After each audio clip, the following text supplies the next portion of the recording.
Hey everybody, this is GreenBean back with another video concerning, you guessed it, the New York Jets. And we're a couple of days removed from a pretty painful loss down there in Carolina on opening day. Not exactly what we'd hope to see from our team, but there are a lot of aspects that we can dissect here. So I've brought back our two counterweight fans to hear what they thought about this game. Please welcome back to the show, Homer and Hater. Homer, how you doing after this tough loss, my friend? I'm okay, Bean. Not happy, of course, but I do think we got a lot to be excited about looking forward. Hater, I've got to admit, I've been looking forward to talking with you about this one to see if you were okay. How you doing? You all right? If I'm okay, I'm the one who told you this was going to happen, and the only problem for me is that it was even worse than I thought it would be. I just wonder when people are going to listen to me. Right. Sometimes I wonder the same thing, man. So let's talk about that, actually. In what ways did you think the game was worse than you thought it would be?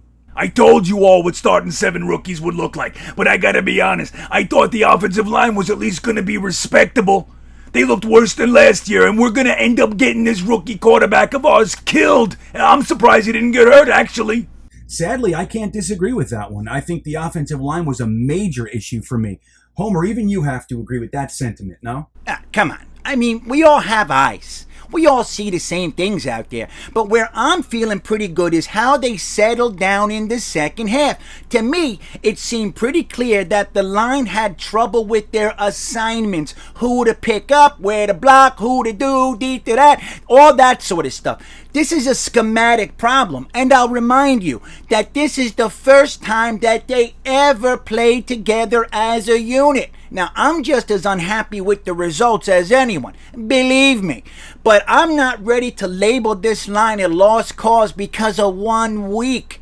It's just gonna take some time, and I'm fine with that. You're fine with the offensive line taking their sweet-ass time to get it together while we ruin yet another first-round quarterback? Not me. I ain't okay with this. I didn't say I'm fine with ruining a quarterback. What I said was I have realistic expectations for a team as young as ours. You do know that we have the youngest team in the entire NFL, don't you? Yeah, I do know that. That's why I told you last time I was not sharing in your excitement about the game. We chose to be the youngest team in the league. We didn't have to be. We chose to be. Now that's an excuse for why I gotta watch the worst offensive line in the world get my shiny new quarterback killed. I don't get it, honestly. It's not an excuse. And what I told you I was excited about was to watch the young guys develop as the year goes on. That's what I said. Of course we knew it was going to be sloppy in game 1. We knew this. And now we're going to see the progression happen against the Pats. It's going to continue just like it did from the first half to the second half. This is what we're going to see. You really think we're going to see the same thing every week? Is week 1 an indicator for the whole season? Is there no room for growth with the team full of young guys? Yeah, I'd like to believe that we'll see progress every week too, man. But let's talk about another group that might have played a little bit better than we originally thought, and that happens to be where more rookies hung out than anywhere else on the field, and that's our cornerback group. What were your thoughts about those fellas? I'll tell you what.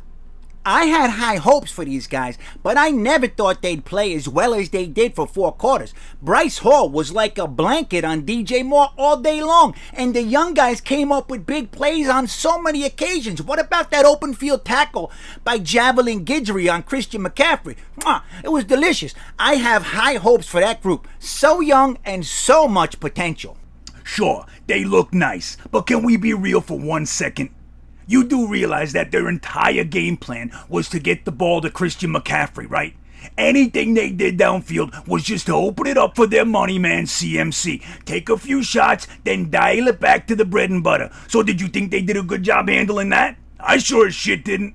Everybody's cheering on the Young Bucks, and that's fine. But meanwhile, McCaffrey made Sam Darnold look like the next Phil Simms. Remember him? That guy won a Super Bowl dinking and dunking. So forgive me if I'm not prepping their busts for Canton just yet. Yeah, but we have to be happy with the game overall, Hater. We were all concerned about starting 2 rookie cornerbacks, and they did play well. 2 words, Robbie Anderson. I don't want to hear it. And I sure as hell didn't want to see that dagger hit pay dirt. It stabbed me right in the heart. Why we gotta watch stuff like that on a Sunday, man? Why? I know. I know, Hater. I know. Why, Homer? I know, buddy. Every It's okay. year. I'm with you. I am. And forgive me for yelling. You know I love you. We don't have to agree on everything, but it's we're Jets fans. We're Jets fans. I love you, buddy. And I understand. I'm with you.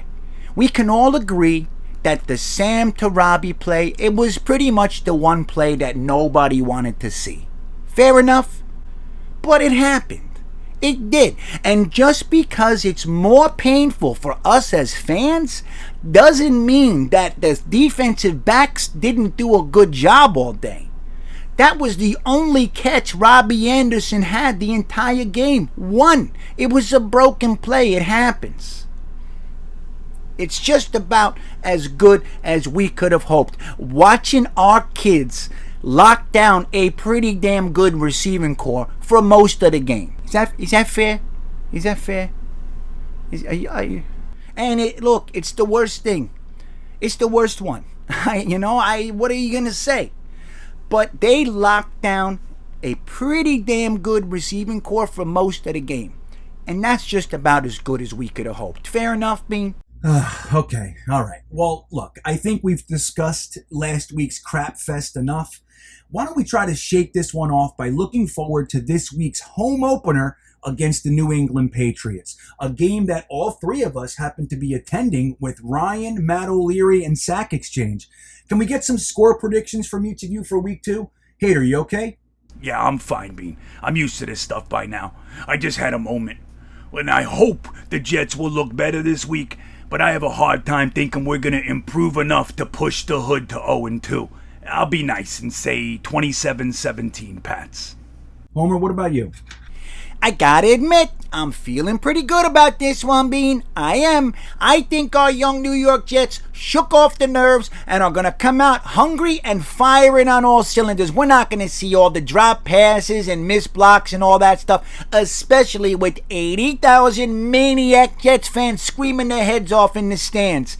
We know Belichick had Brady bailing him out every fourth quarter. We know he don't have that no more. So we're going to see Belichick lose a tough one to the Jets at home. 28-17 Jets, 1-1. Ain't so bad, baby. Got it. I have to admit, I'm thinking that the Jets win this one too. And either way, I'm really looking forward to meeting as many of you as I can at the game on Sunday. Thanks for watching this episode of the Homer and Hater Show. And as always, go Jets.